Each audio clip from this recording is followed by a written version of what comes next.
O Jornal Nacional vai fazer nesta semana uma série de entrevistas com os principais candidatos à presidência. Hoje será a vez do candidato da coligação PPS-PTB-PDT, Ciro Gomes. Amanhã estará conosco o candidato Antony Garotinho, do PSB. Na quarta-feira entrevistaremos José Serra, do PSDB-PMDB. E na quinta-feira fecharemos essa primeira rodada de entrevistas com Luiz Inácio Lula da Silva, candidato do PT e do PL. A ordem das entrevistas foi decidida em sorteio. Uma nova rodada no Jornal Nacional já está marcada para o fim de setembro. Os candidatos se comprometeram a não usar as entrevistas no todo ou em parte na propaganda eleitoral obrigatória na TV e nos pediram que registrássemos esse compromisso no ar. O tempo de cada entrevista aqui no Jornal Nacional será de 10 minutos, com tolerância máxima de 30 segundos. Se o candidato ultrapassar esse tempo, a entrevista será interrompida imediatamente, para não prejudicar os demais candidatos. Hoje a Rede Globo dá início à cobertura dessas eleições. Nós vamos privilegiar sempre o debate de ideias e a discussão de programas de governo. Aqui não se verá a troca de ofensas pessoais ou de acusações. E o motivo é simples. O seu interesse, telespectador, eleitor, não está em saber quem ataca ou acusa melhor o adversário. Você quer saber simplesmente quem está mais preparado para governar o país. Boa noite, então. Vamos à nossa primeira entrevista. Boa noite, candidato da Frente Trabalhista, Ciro Gomes. Boa noite, Fátima. Boa noite, mano. Boa noite. O senhor está se candidatando a um cargo que vai exigir muito poder de negociação com vários setores, mas principalmente com o Congresso Nacional.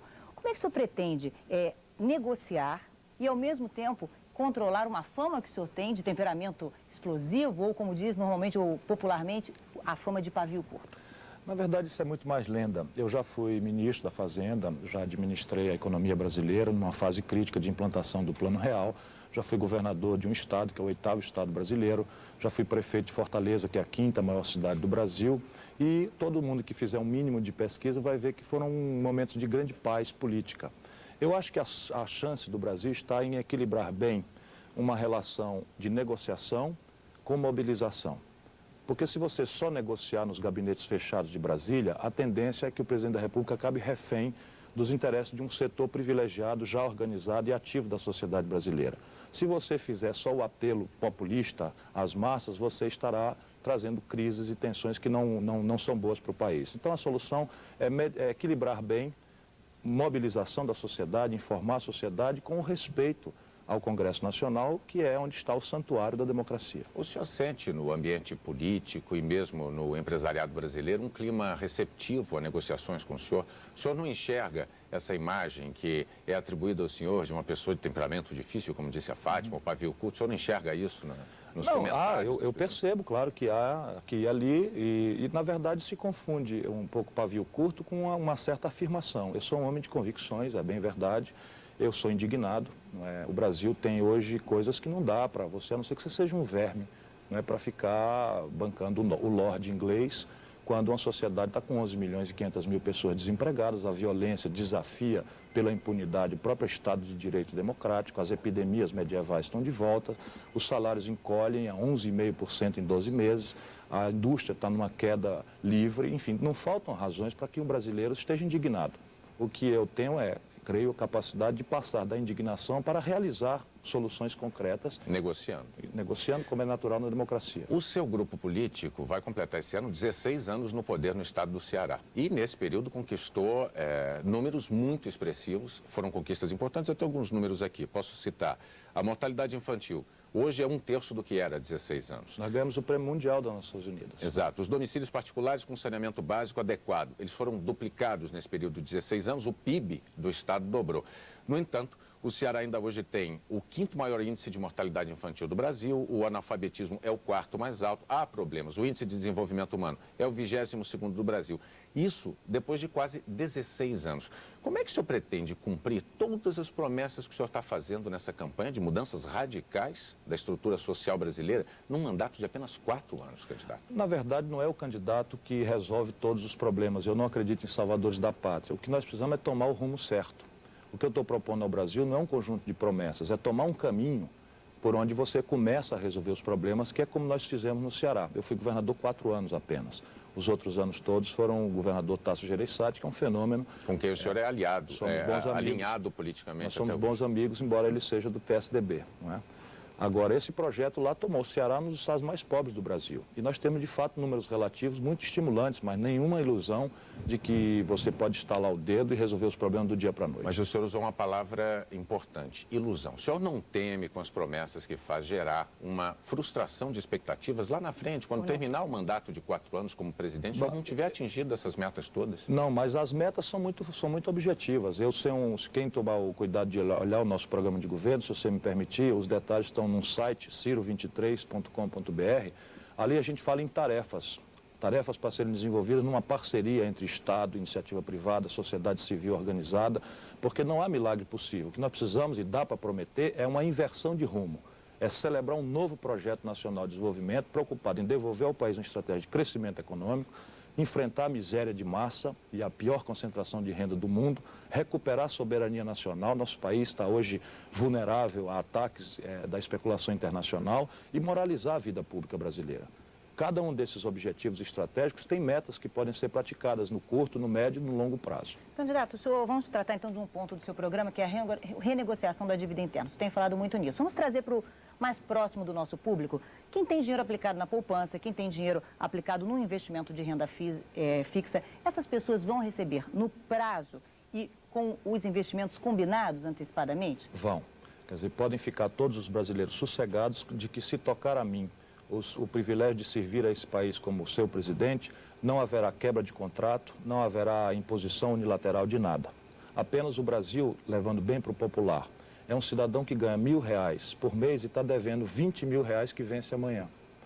Então isto vai virar SPC, vai virar calote, se de fato nós não conseguirmos uma equação sem quebra de contrato, voltando a dizer, sem imposição, sem unilateralismo, mas uma condição em que você, recelebrando o modelo tributário, redesenhando a matriz de financiamento da Previdência, superando o rombo nas contas externas do país, você tem tranquilamente condição de obter um alongamento negociado, gradual, sem imposição dos prazos e apenas dos prazos de vencimento dessa dívida. Perdão, Sem quebra de contrato de nenhuma natureza. Mas o senhor não quebra contrato no prazo e não quebra contrato no rendimento previamente combinado, no caso de fundos de renda fixa, pré-fixado, como é que se dá essa negociação? O problema é o prazo. Então, veja bem, o atual governo, no modelo que eu considero errado, faz o seguinte: pega os R$1.000 do salário e paga os 20.000 com 1.000. Fica devendo 19.000 e pede por 3 dias 23.000 para pagar o saldo que ficou, a tal rolagem da dívida. Sai de lá sem os 1.000,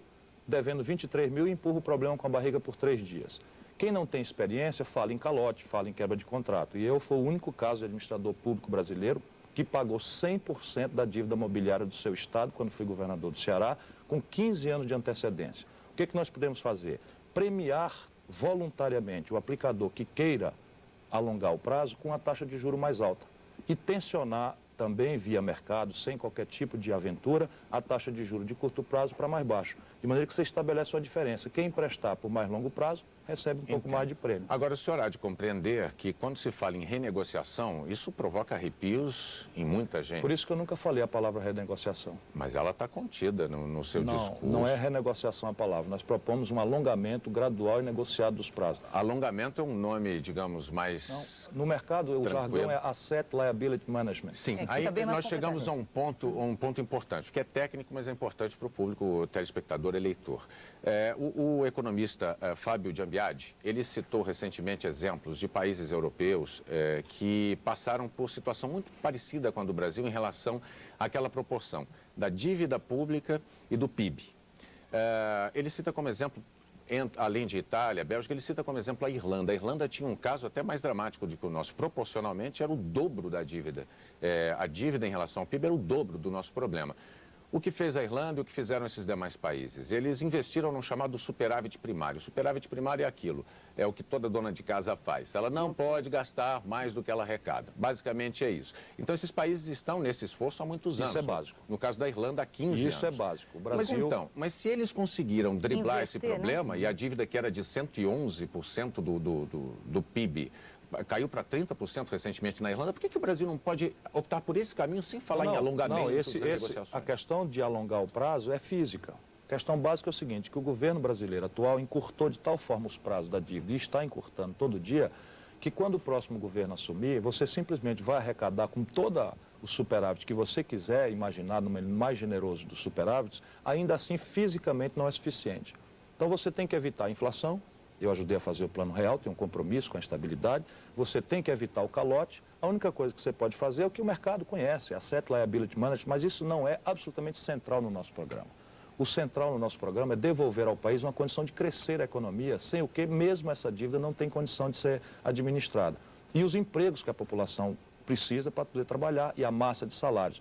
Para crescer a economia, a taxa de juros tem que cair. Para a taxa de juros cair, você precisa reformar o sistema tributário, refundar as bases do financiamento da Previdência, eliminar o rombo na conta externa e aí sim ter a condição objetiva para que a dívida não leve todas as energias que hoje faltam para a saúde, para a segurança, para a educação. Em relação à reforma tributária, o senhor tem falado também num imposto sobre o consumo supérfluo. O que seria isso? O que seria para a gente entender melhor? É uma o lista. consumo Nosso tempo está supérfluo? terminando, hein, Tá, candidato? claro. Vamos É lá. uma lista. A gente lista bebida, cigarro, cosmético, óbvio. Né? Mas até certo ponto, carro de passeio tira táxi, que não devia pagar imposto nenhum, porque é o instrumento de trabalho. O resto você faz uma tributação maior, porque são produtos que não são de primeira necessidade. E nós podíamos cobrar no consumo dos E é mais na hora? ricos. Na compra? Ponta, isso, na hora de comprar. Isso já foi aplicado em algum outro país, esse tipo de... Você tem isso em alguns países da Europa, que tem uma tendência, e isso é um imposto muito justo. Porque ao invés de você cobrar na produção, atrapalhando a capacidade de exportar, de produzir, de gerar emprego, você cobra no consumo. Que países alguns... que o senhor poderia citar, candidato? Essa tendência de tributação progressiva do consumo está na Europa Ocidental inteira. Agora, só uma coisa, alguns tributaristas dizem que como a pessoa que ganha menos gasta quase tudo no consumo, quem ganha mais é que teria como gastar parte no consumo e poupar, esse imposto seria um pouco injusto. A cesta básica, os aluguéis e uma lista de medicamentos populares no meu projeto ficam sem imposto nenhum. Candidato, perdão, eu vou ter que interromper porque nós estamos terminando. O senhor não pode só encerrar 3 palavras de ordem do seu governo como presidente? Crescimento, distribuição de renda e moralização. Nós agradecemos a presença do candidato Ciro Gomes, da Frente Trabalhista. Lembrando que, na ordem estabelecida por sorteio, o entrevistado de amanhã é Antony Garotinho, do PSB. Uma boa noite para vocês, uma boa noite ao candidato. Boa noite, obrigado. Muito obrigado. Uma boa noite para vocês, até amanhã.